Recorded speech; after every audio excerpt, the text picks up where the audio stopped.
Good morning friends. Prahlad Patel. एक ऐसा रिश्ता जो सही में रिश्ता नहीं है, फिर भी सबसे प्यारा रिश्ता बन जाता है, सबसे अनोखा रिश्ता बन जाता है। इंसान के जीवन में मुस्कुराहट का कोई रहस्य है तो वही रिश्ते में छुपा हुआ है। वो रिश्ता कैसे जुड़ता है और वो रिश्ते को कैसे संभाले, आज हम जानने की और समझने की कोशिश करेंगे। वो रिश्ता नहीं है, फिर भी रिश्ता बन जाता है, लेकिन सारी दुनिया में रिलेशनशिप की बजाय फ्रेंडशिप के नाम से जाना जाता है, यानी कि दोस्ती, मित्रता। दोस्ती की परिभाषा भी कुछ अजीब सी है, क्योंकि दोस्ती किसी भी जाति, धर्म, लिंग, समुदाय आदि से मुक्त है और दोस्ती किसी भी उम्र के व्यक्ति के साथ हो सकती है। इतना ही नहीं, दोस्ती पशु, पक्षी और निर्जीव चीजों से भी हो जाती है।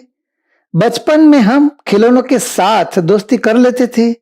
आजकल तो बड़े होने के बाद भी खिलौनों से दोस्ती करने की व्यवस्था बनाई जा रही है, क्योंकि इंसान के पास सांस लेने का भी समय नहीं है, तो दोस्ती और मस्ती के लिए तो कैसे होगा।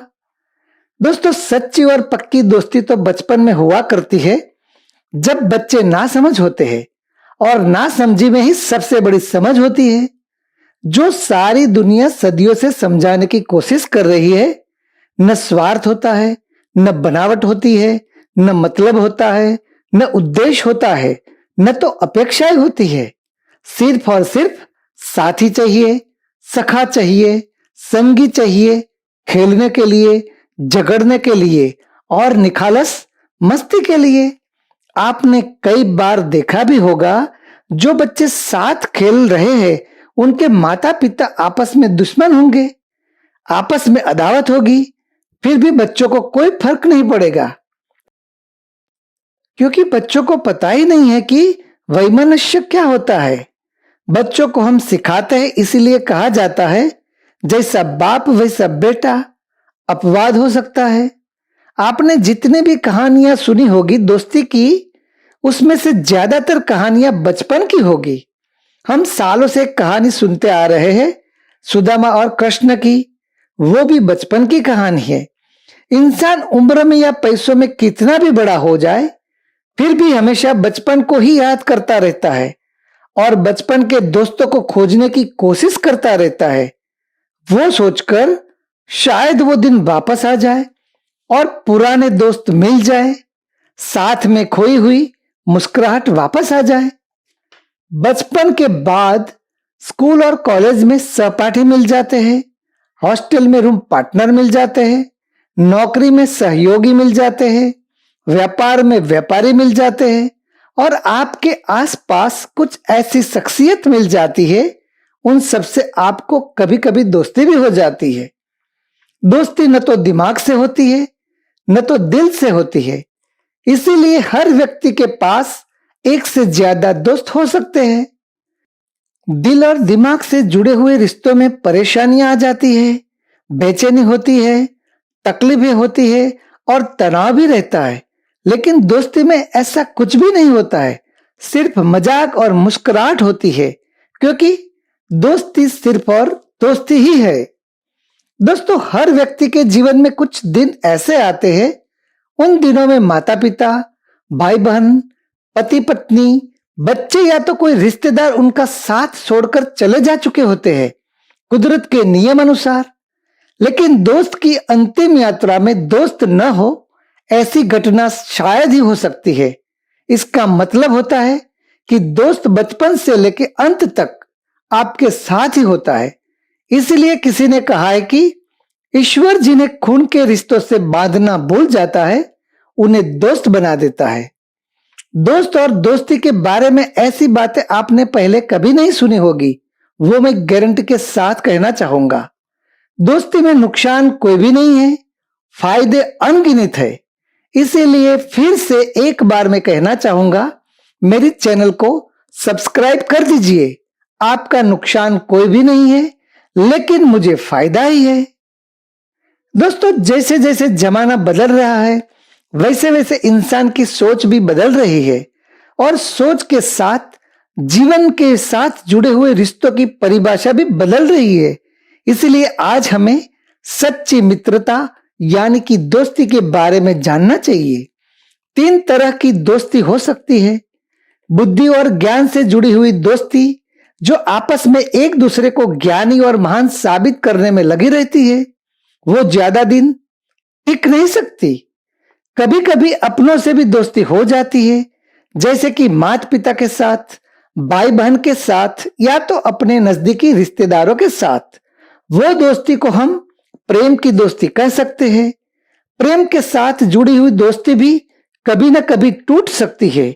अपनों से रिश्ते टूट सकते हैं तो दोस्ती कैसे रहेगी? मित्रता, सच्ची दोस्ती न तो दिल से जुड़ी होती है, न तो दिमाग से। नाभि से उठा हुआ रिश्ता जिसे हम दोस्ती कहते हैं। इसीलिए दोस्ती कभी टूटती नहीं है, कभी कभी छूट जाती है, लेकिन समय आने पर जुड़ भी जाती है। सच्चे मित्र ढूंढना कोई आसान काम नहीं है, बहुत मुश्किल कार्य है। कई बार जीवन में ऐसी परिस्थितियां आ जाती है, तब अपने भी साथ छोड़कर चले जाते हैं, लेकिन एक सच्चा मित्र कभी भी अपने मित्र को मुश्किल परिस्थितियों में अकेला नहीं छोड़ता है। आज के जमाने में किसी को मित्र कहने से पहले उनकी परीक्षा जरूर लेना चाहिए, क्योंकि ज्यादातर लोग दोस्ती की परिभाषा समझ नहीं पाते हैं और जितना जल्दी दोस्ती का हाथ मिला लेते हैं, इतना ही जल्दी हाथ हिला के चले जाते हैं और ऐसे लोग दोस्ती को बदनाम करते रहते हैं। सच्ची मित्रता में निस्वार्थ और समर्पण की भावना होती है।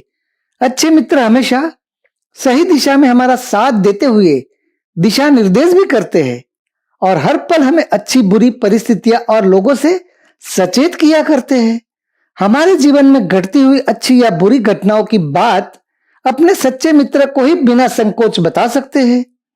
हम सब ने ऐसा भी अनुभव किया होगा और ये वास्तविकता भी है कि हमारे जीवन की सारी बातें, यानी कि हमसे भी ज्यादा बातें एक सच्चे मित्र को पता होती है।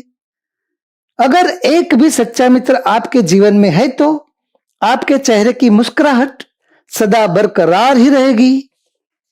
दोस्तों के साथ मौज मस्ती और आनंद का अनुभव महसूस किया जाता है, इतना और किसी रिश्ते में नहीं किया जा सकता है। दोस्ती के साथ बिताए गए दिन मजेदार, रोमांचक और यादगार बन जाते हैं। ऐसे दिनों का हमेशा इंतजार रहता है, लेकिन ऐसे दोस्त भी होने चाहिए। एक हकीकत यह भी है कि जिन लोगों के पास सच्चे दोस्त हैं, उन्हें मानसिक तनाव और हार्ट अटैक जैसी बीमारियों का खतरा कम हो जाता है। अच्छे और सच्चे मित्रों की पहचान यही होती है कि वो सही समय पर सही और गलत की पहचान करके आपके सामने रखते हैं, ताकि आपका नुकसान कम हो जाए। दोस्तों, अब जो मैं 3 बातें कहने वाला हूं, वही काफी है दोस्ती की परिभाषा समझने के लिए। नंबर 1, सारी दुनिया में सदियों से कम लिखा गया है तो दोस्ती के नाम पर। नंबर 2, अपने मित्र को दिल की सारी बातें और समस्याएं बताकर आप शांति और चैन की नींद ले सकते हैं। नंबर 3, कोई भी रिश्ता टूटता है तो साथ में बहुत सारी चीजें टूट जाती है, लेकिन दोस्ती जब छूटती है तो हमारे जीवन में नकारात्मक असर देखने को नहीं मिलती है। इसीलिए दोस्ती अजीब रिश्ता है, जिनके फायदे अनगिनत है, लेकिन नुकसान कोई भी नहीं। एक पिता अपने नौजवान बेटे और उनके बहुत सारे दोस्त की रहन सहन और चहल पहल कुछ सालों से देख रहे थे। मौज मस्ती करते थे, घूमने जाया करते थे, कभी मूवी देखने जाते थे, कभी पिकनिक पर चले जाते थे। पिता को कोई ऐतराज नहीं था। बच्चों के लिए पिता एक जिम्मेदार, समझदार और विश्वसनीय सलाहकार होते हैं।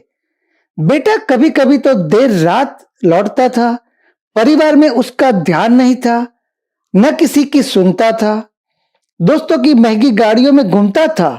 दोस्ती उनके लिए अपना सब कुछ है ऐसा मानता था। उनके जितने भी दोस्त थे वो बहुत अमीर घराने से थे। पैसे कमाने की उन्हें कोई फिक्र नहीं थी। एक दिन बेटे ने अपने पिता से कहा, आपके पास कोई दोस्त नहीं है तो आपको क्या पता दोस्ती क्या होती है। पिता ने एक दिन बेटे की परीक्षा लेने का मन बनाया और बेटे को कहा, शायद इस महीने सैलरी 10 दिन लेट आने वाली है, आप 10 दिन के लिए 10,000 रुपये का इंतजाम कर सकते हो? बेटा मुस्कुराया और बोला, पापा 10,000 तो क्या, आप जितना चाहे इतने रुपये का इंतजाम कर सकता हूं। मेरे दोस्तों के पास बहुत पैसे हैं। पिता ने कहा, ज्यादा नहीं चाहिए, सिर्फ 10,000 रुपया चाहिए। बेटा अपने दोस्तों के पास देर रात तक घूमता रहा। पैसा तो नहीं मिला, लेकिन बहुत सारे बहाने मिल गए दोस्तों की ओर से। किसी ने कहा बहन के लिए गिफ्ट लानी थी, इसमें खर्च हो गए। दूसरों ने कहा सारे पैसे पापा को दे दिए, पहले बोलना चाहिए था। किसी ने कहा घूमने जाना है इसलिए बुकिंग करवा लिया। किसी ने कहा पहले कहना चाहिए था ना, आज इस सारा पैसा इन्वेस्ट कर दिया। रात को थका हारा जब घर पहुंचा, पिता को बताया 1-2 दिन में इंतजाम हो जाएगा, आज किसी से मुलाकात नहीं हो पाई। पिता मन ही मन मुस्कुराया और समझ गया कि समस्या कहां है। पिता ने बेटे को रात 3 बजे जगाया और बोला, चल मेरे साथ, आज किसी से मिलाना है तुझे। पिता अपनी पुरानी छोटी सी कार में बेटे को एक बस्ती में ले गए। वहां छोटे छोटे मकान थे। एक पुराने मकान के आगे गाड़ी पार्क करते हुए पिता ने दरवाजा खटखटाया और पिता की उम्र के आदमी ने दरवाजा खोला और तुरंत घर के अंदर बिना कुछ बोले वापस चला गया। बेटे ने पिता को कहा कि यह कैसा दोस्त है आपका, उन्होंने आपसे बात भी नहीं की और अंदर चले गए। चलिए पिताजी, हमें यहां नहीं रुकना चाहिए। पिता ने रुकने का इशारा किया। वो आदमी कुछ क्षण के बाद दरवाजे पर वापस आया। उसके एक हाथ में छोटी सी पोटली थी और दूसरे हाथ में बंदूक थी। बोला, मेरे यार, तूने 20 साल बाद मेरे घर का दरवाजा खटखटाया है, वो भी आधी रात 3 बजे। मैं समझ सकता हूं, या तो तुझे पैसों की सख्त जरूरत है, मेरी बेटी की शादी के लिए कुछ गहने खरीद कर रखे हैं, ले जा जितनी जरूरत है इसमें से, या तो किसी ने आपके परिवार पर आंख उठाई है तो आज तेरा भाई उसे जिंदा नहीं छोड़ेगा। पिता ने अपने दोस्त को हाथ जोड़ते हुए कहा, मुझे कुछ नहीं चाहिए, मैं तो अपने बेटे को दोस्ती का मतलब समझाने यहां लाया था, अपने यार से मिलाने आया था। दोस्ती के नाम पर फौज खड़ी करने से कुछ नहीं होगा, एक दोस्त काफी है, जैसे आपने समझा। नेक्स्ट वीडियो में हम प्रोफेशनल रिलेशनशिप के बारे में समझेंगे और जानेंगे। थैंक यू, टेक केयर, जय हिंद।